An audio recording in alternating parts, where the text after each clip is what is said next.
I'm Jim Berry. Welcome to a brand new episode of Miami Life. This show touches on the many unique aspects of life right here in South Florida. Among our topics this week, metal detectors at schools, humanoid robots being developed in Broward, and a hefty price tag for a legendary watering hole in Miami. But we begin with a slice of history, or maybe more to the point, a history that some say is being sliced up. They say Coconut Grove's historic West Grove is vanishing, and with it, the history that goes along with it. Developers have had their eye on this prime land for some time now, and their new vision of pricey real estate is changing the neighborhood's old character. But some residents who feel they have been forced out are trying to fight back. Here's Chelsea Jones. Dozens of black families used to live exactly where I'm standing, but as you can see, it's simply an empty lot. Now, those residents and organizations have filed a federal housing complaint in hopes to get this housing and land back. Beyond the wire fence sits a plot of land, but just a few short years ago sat housing like what you see in these photos. How does it feel to see that, like, one, there's not housing here, but they're just literally fields? It's kind of crazy, actually. It's kind of wild. Only pictures show the complex Akincha Maya Namdi lived in since she was 3 years old. In 2017, she says her family was evicted. We had 10 days to vacate the building. This and many other multifamily apartment buildings were located in the West Grove neighborhood, a subset of Coconut Grove. It was a predominantly black neighborhood that went as far west as Plaza Street and as far east as Margaret Street. It's highlighted in yellow. What is the real issue here? Racism. I mean, that's pretty much the bottom line. That's why she, alongside several organizations advocating for residents of West Grove, filed this housing complaint with the U.S. Department of Housing and Development. The housing complaint alleges gentrification and discriminatory policies. A HUD spokesperson says they have the complaint and do not comment on open investigations. This section used to be called the Dixie Green Apartments. That's where I live. Pastor Willie Ford Jr. says he lived in West Grove. He says his family was forced out too. This fight has been going on for years, but now we got HUD finally taking up this cause, which have never happened before. Pastor Ford says the big box stores and Metro Station replaced housing for black families that once stood here. This is a list of at least 162 residents that say they were impacted, and now they're asking the city of Miami for changes. We're definitely looking for the buildings that do get erected, for the individuals who are evicted to be able to move back into those buildings at affordable pricing, for that when the developers come into these neighborhoods and they want to build buildings and whatnot, that the community has some type of a say-so within these issues. I've contacted the city of Miami. They say they have the complaint and look forward to addressing the allegations. In Coconut Grove, I'm Chelsea Jones, CBS News, Miami. And joining us now to take a deeper dive into this topic is someone you saw in Chelsea's story, Reverend Willie Ford Jr., a pastor there in West Grove. It's been your home there for more than 50 years? About 50 years. Wow. Yes. And so you have seen a dramatic change, and it troubles you. Why? Yes. One, because it's my home. It's where I grew up and I was born there. I grew up there, had family and friends there. It's what I knew as a child. Now when I ride through the neighborhood, look at the buildings, it's become a place that I don't even recognize. One of the things I hate most is riding down Grand Avenue, which is one of the main streets of Coconut Grove, had a lot of activity, nightlife, day life, fun, everything, stores was prosperous. Now you go through it and it's like a dead town. No one is out, nobody there that you know. It's a totally different environment. And it's like, even though I was born there, it's like, where is this place? It's unrecognizable. And even the people who are there now don't know me, and many of them, I don't know themselves. So it's just heartbreaking to see that something that you loved, grew up in a place where you played, now you don't even see friends that used to be there, elders who used to help raise you are no longer there. So it's just very heartbreaking the way we see the community is diminishing and pretty much becoming obsolete from what it used to be. And for you, this is about more than just the landscape changing and new buildings. This is about history that little by little is disappearing. Exactly. As you know, Coconut Grove, Village West now, Little Bahamas, quote, quote, it was settled by Bahamians in 1880. Became it's the Miami's oldest black neighborhood that helped establish the city of Miami. And now all that history is just being erased and wiped away right in front of our eyes. And no one is trying to support, no one is trying to help it. We have grassroots organizations such as the Coconut Grove Ministry Alliance, Grace, and HODA that's trying to come together to fight this change. So developers come in, it's prime land, a great location there. They want to build more expensive real estate, and your point of view is that residents who have been there for years won't be able to afford it. Exactly, exactly. So what should be done then? We want to see the city of Miami make a change. To begin, we help establish the city itself, do something to help the people who help establish the city, fight for us, support us. We make the city a place to come to. People can come to the city of Miami and see these are the first black settlement of the city of Miami. We are historical. We are attractive for those who are outside of the city, outside of the state, outside of the country to come and see where it all got started. What's the city of Miami's response been so far? So far, they've been supportive, if I can say, or not doing the best that they could to help the blacks that helped establish it in its existence. So the devil's advocate is going to say, Pastor Ford, we hear you, but things don't stay the same. That's progress. What would you say to that? Well, if that's progress, then tell me, why do we have historic landmarks that stay the same? Why do we have very places that we talk about how this place has been here for so many years? Come and see this place to see the history. Why is America trying to sustain its history? History matters. You don't know where you're going. You can't appreciate where you are right now if you don't know how far you've come. And so if we're wiping away the oldest black neighborhood in a city, then what's going to be, what's the reason of coming to that city? What's the reason of coming to that neighborhood when we can't find the root cause of why it stands? Yeah, I feel your passion there, and good luck in your efforts to try to preserve an important part of history here in South Florida. The Coconut Grove, and the West Grove in particular, has its own character, separate and apart even from Coconut Grove, and so good luck with your efforts there. Thank you for having me. All right, Pastor Willie Ford, thank you so much. Well, school is back in session here in South Florida. Classes resumed today in Miami-Dade County, in fact. Public schools and Broward students, well, they were back on Monday, and they were met with a new reality: metal detectors. Suddenly, schools looked like long TSA lines at airports. But our Naja Sherman shows how things got better as the week went on. Second time's the charm for Broward Schools. Day 2 of the district's new metal detector policy was much smoother than the day before. Students and parents learned fast. Many of them arrived much earlier, making for shorter lines and a much quicker entry. I know it's for the safety of the school that we need to have the metal detectors, but I'd rather not have to wait 40 minutes in the hot sun every day. It's very inconvenient, which is why my parents dropped me off way earlier today. Tony Hernandez showed up to West Broward High School an hour before the first bell after a chaotic start to the first day. We got to the school about 15 minutes late because of the car traffic, but the line for the metal detector was about maybe 40, 50 minutes, about an hour of a wait in the sun. I was hot, I was sweaty.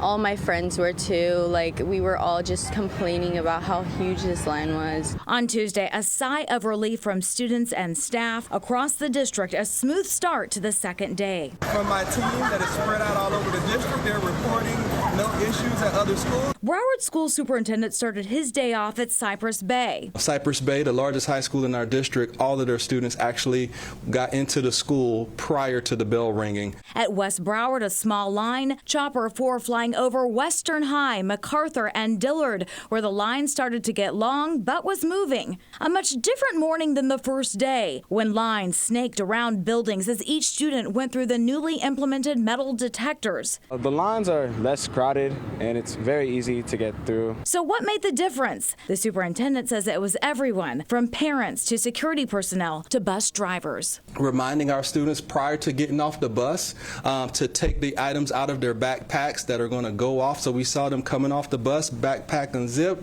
iPads out.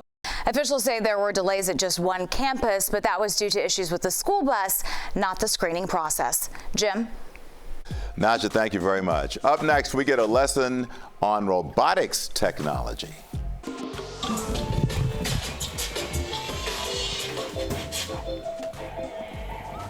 How about that? Humanoid robots that can dance, they can play sports, and perhaps even do medical research. But should we be a bit concerned that these robots can do a little too much. Also, Hollywood superstars Matt Damon and Casey Affleck tell Elise Petrillo all about their new comedy action flick, while Damon reminisces about his time here in the 305. Miami Life is coming right back.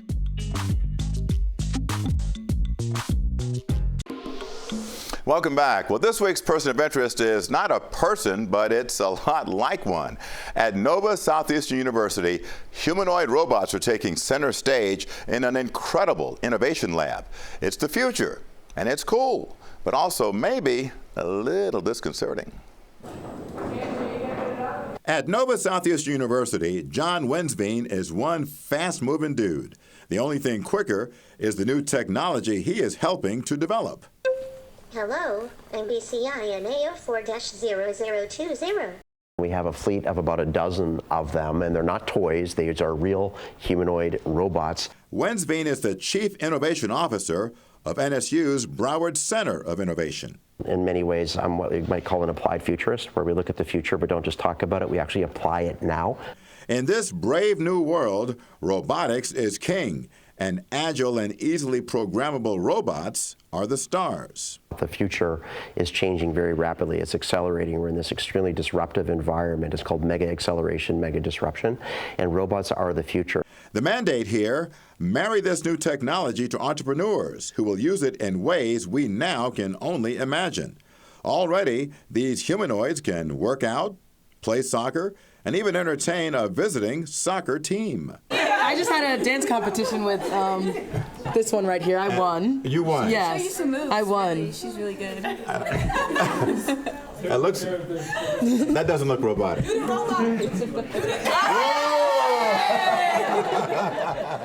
This new generation finds this technology both fascinating and frightening. I think it's cool that we have such innovation and that we can create these things, but it's also kind of scary because we don't know what they can do. I feel like the ceiling is really high and we don't know. So then will the need for human like daily interactions and jobs be mitigated? That's a real fear. Greetings, I'm Pepper. Devil's advocate, John. These robots are going to make me lazy. No, they're going to make you more busy. These robots are going to stimulate you, and they're going to make your mind go in different directions that you never thought you could move in. These robots are going to train you to be smarter than you actually think you might be.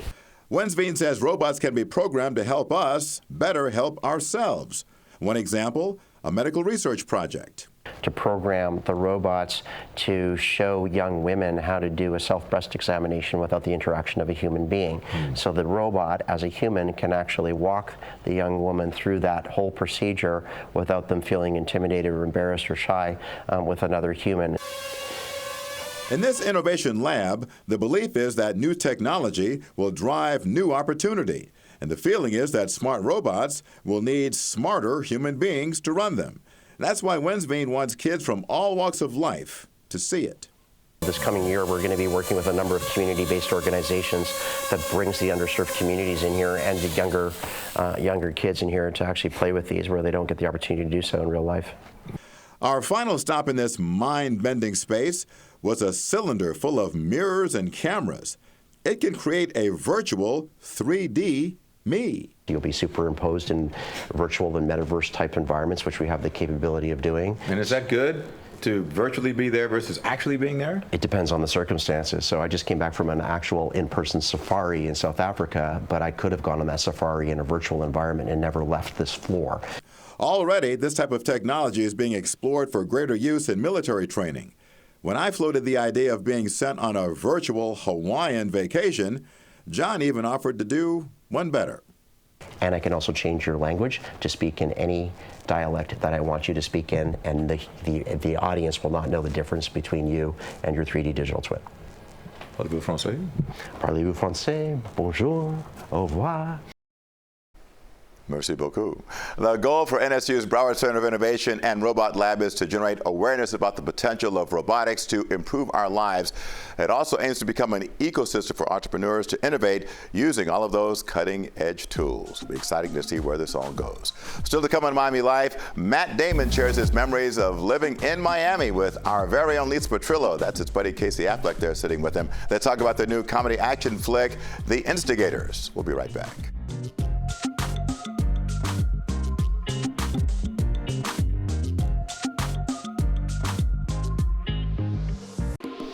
Welcome back to Miami Life. A while back, we showed you a story about movie junket interviews and how tricky they can be. Well, our Lisa Petrillo is the best at it. She shows us how it's done in her conversation with Matt Damon and Casey Affleck, stars of the new movie, The Instigators, on Apple TV+. You know, once upon a time, Damon actually lived here in Miami. So, of course, Lisa asked him about his memories of the 305. Is this your first job? A little late for a career change, ain't it? It's back to Beantown for Boston-born actors Matt Damon and Casey Affleck in The Instigators, a buddy comedy-style heist flick shot in a city where the two are unlikely crooks who find themselves stealing from a corrupt politician. Casey Affleck was the brains behind the action. No alcohol detected. Well, he wrote the script. I mean, it was just great, and so he sent it to me and to my wife, and we read it, and we were like, "This is fantastic." So we just started trying to put it together. Hello, is anybody in there? I don't think that's going to do it. I don't think there's anyone. Not only was the movie a homecoming of sorts for the two famous Bostonians, but the film also reunited Matt with director Doug Liman. Yeah, and Doug Liman, who's made The Bourne Identity, Mr. and Mrs. Smith, Swingers. He's done action, he's done comedy. So he was the perfect person to make this. Affleck and Damon go way, way back. Everybody relates to you with Ben, but Casey right here next to you. Casey was right there the whole time. Roommates, right? Yeah, we were roommates when he graduated high school. He came out and lived with us, and we were all struggling actors in L.A. 30 years ago. 30 years ago.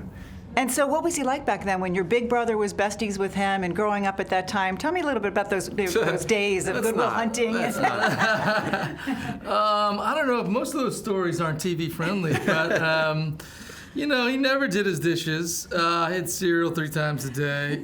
He was known by everyone for being a slob. Wow. But he was also a great guy.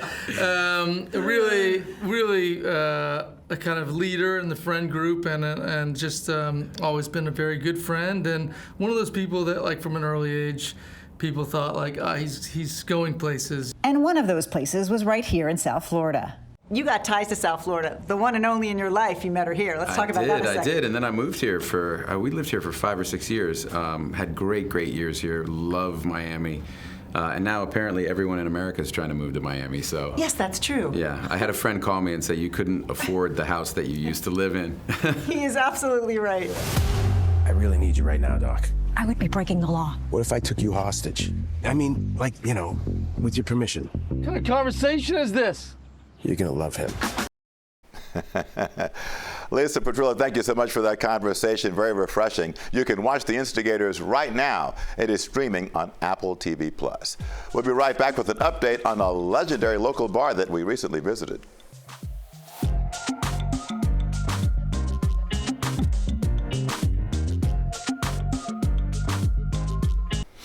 Well, a while back in Miami Life, we paid a visit to the legendary watering hole Duffys Tavern in West Miami. Well, the owner, Wayne Russell, told us then he was looking to sell the beloved sports bar, and he did, for $4.5 million. That is the price for the bar and the valuable land it sits on. And while that news must be bittersweet for Duffy's legion of regular customers, it's not going anywhere, at least not anytime soon. The real estate firm that bought the property says Duffy's will remain a tenant for the immediate future. That's good to hear. We love getting feedback from the Miami Life audience about the stories we do on this show because we try to shine a light on issues that really matter to you. And you all have strong feelings about the issue of cycling in South Florida. One viewer believes Miami should emulate New York City. He says what Miami needs and has been lacking is protected and dedicated bike lanes. Another says a bicycle is considered a vehicle in Florida and in many, if not all states. They are entitled to use the road just as any car. Any driver who says that they need to get off the road is not only wrong, but ignorant and dangerous. While another person did write, simply get off the road. Maybe that last comment was from a non-cyclist. Strong opinions on that issue for sure. Keep sending us your comments and feedback to cbsmiami@cbs.com. That does it for this week's edition of Miami Life. Remember, we'll see you back here every Thursday for Miami Life at 6:30 on the stream and 10 p.m. on TV 33. I'm Jim Berry. Thanks for watching. See you soon.